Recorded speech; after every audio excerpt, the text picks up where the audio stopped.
Broadcasters Association for giving us the opportunity to share this milestone with all of you. It is a pleasure and a great honor to be invited, of course, to speak, especially here in my home. So,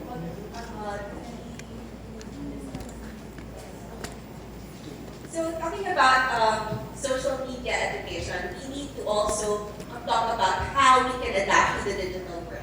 I am very well aware that it is one of the emerging problems of print media and broadcast media in today's digital world. So the internet has completely inculcated itself in our everyday lives, as we all are aware of.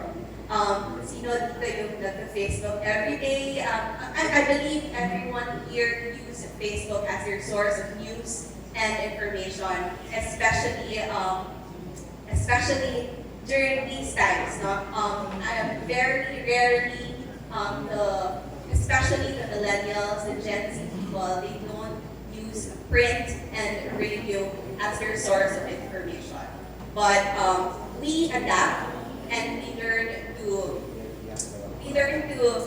adapt to the digital world. So we can also see online news platforms already, ESPN, GMA, they have already adapted to these emerging digital world. And also with radio, I believe that radio is already being broadcasted live in online platforms. So despite the numerous debate over the value that social media brings, it does open opportunities that can potentially improve societies. Apart from sharing each other's daily lives, social media is paving the way for educators to use the platform to impart knowledge, experiences, and value-adding information that we may not be able to in offline settings. Particularly, platforms such as YouTube includes thousands of videos explaining mathematics and sciences, culture and history, and a range of other informational materials that supplement classroom curriculum. Beyond what can be considered traditional education information or things we learn at school, social media is also a growing source of other real-life concerns, such as learning how to manage and grow finances.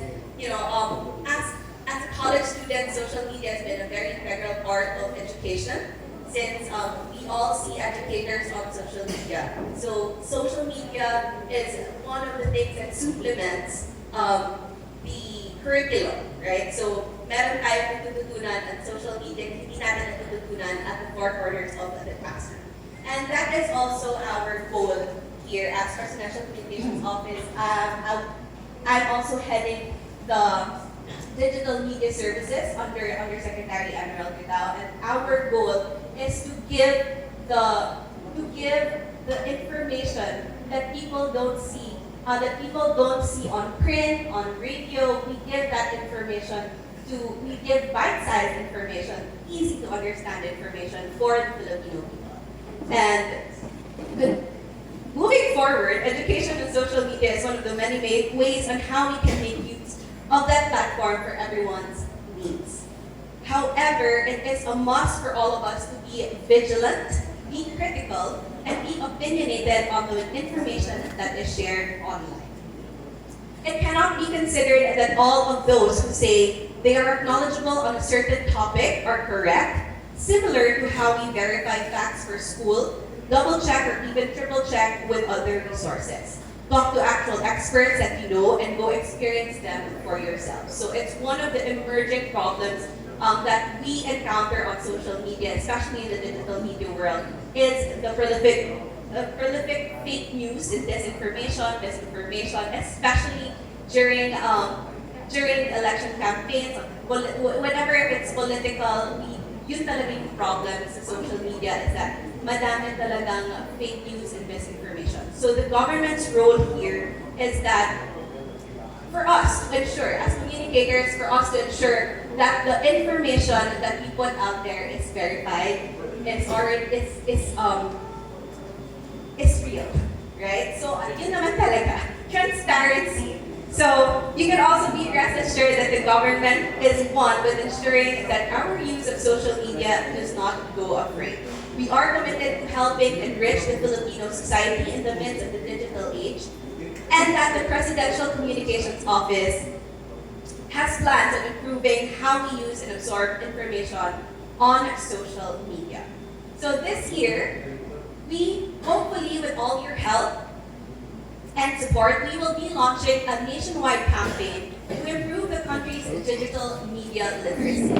We are committed to help Filipinos learn how to effectively and efficiently determine fake news from not, to identify which are facts from lies, and overall thrust against disinformation and misinformation. So during the budget hearing with Congress and Senate, Congress instructed the Presidential Communications Office to launch a nationwide campaign against misinformation. So this year, we will be going full blast on that campaign, and I hope that our friends from the media will also help us in that endeavor. As the government's premier communication arm, the Presidential Communications Office is geared to improve the lives of Filipinos, especially the most vulnerable.